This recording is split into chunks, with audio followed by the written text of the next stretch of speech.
ធ្វើផលិតកម្មដំណាំស្រូវមានការកើនឡើងពី2ទៅ3ដងក្នុងមួយឆ្នាំនៅលើផ្ទៃដីដដែលធ្វើឲ្យដីរបស់បងប្អូនកសិករក្តាំងដីរឹងដីឡើងអាស៊ីតខ្លាំងបញ្ហាមួយទៀតគឺធ្វើឲ្យដីរបស់យើងរងនៅការពុលសារធាតុសរីរាង្គដែលបន្សល់ចេញអំពីជញ្ជ្រាំងឬក៏បន្ទាប់ពីការប្រមូលផលរួចបញ្ហាបន្ទាប់ធ្វើឲ្យស្រូវរបស់យើងមានប្រព័ន្ធឫសខ្សោយស្រូវក្រិនស្រូវមិនសូបសារធាតុចិញ្ចឹមការប្រើប្រាស់ជីគីមីរបស់បងប្អូនមានការកើនឡើងពីមួយរដូវទៅមួយរដូវដោយសារតែមើលឃើញពីអំពីបញ្ហានេះហើយក្រុមហ៊ុននីលីដាបាននាំចូលជីខមីនដែលជាផលិតផលសម្រួលសរីរៈរុក្ខជាតិដែលផ្សំឡើងអំពីសារធាតុសំខាន់មានពពួករ៉ែនិងសារ៉ាយសមុទ្រក្នុងនោះមានផូស្វ័រ 3% កាល់ស្យូម 27% ម៉ាញ៉េស្យូម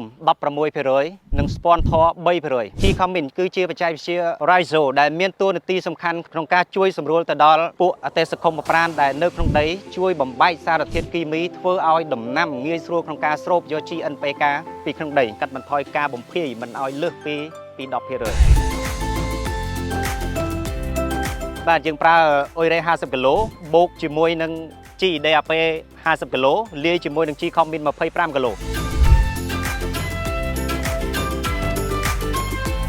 ត្រែនេះគឺបន្ទាប់ពីបាចម្ដងថ្ងៃនេះគឺមានរយៈពេល14ថ្ងៃជាលទ្ធផលបន្ទាប់ពី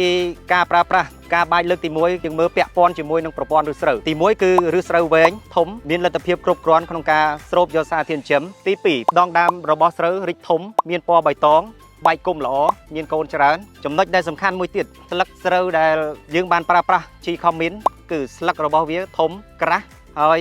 មានលក្ខណៈពណ៌បៃតង Donc pour améliorer la fertilité du sol ខំមីនធ្វើឲ្យសុខភាពដីប្រសើរឡើង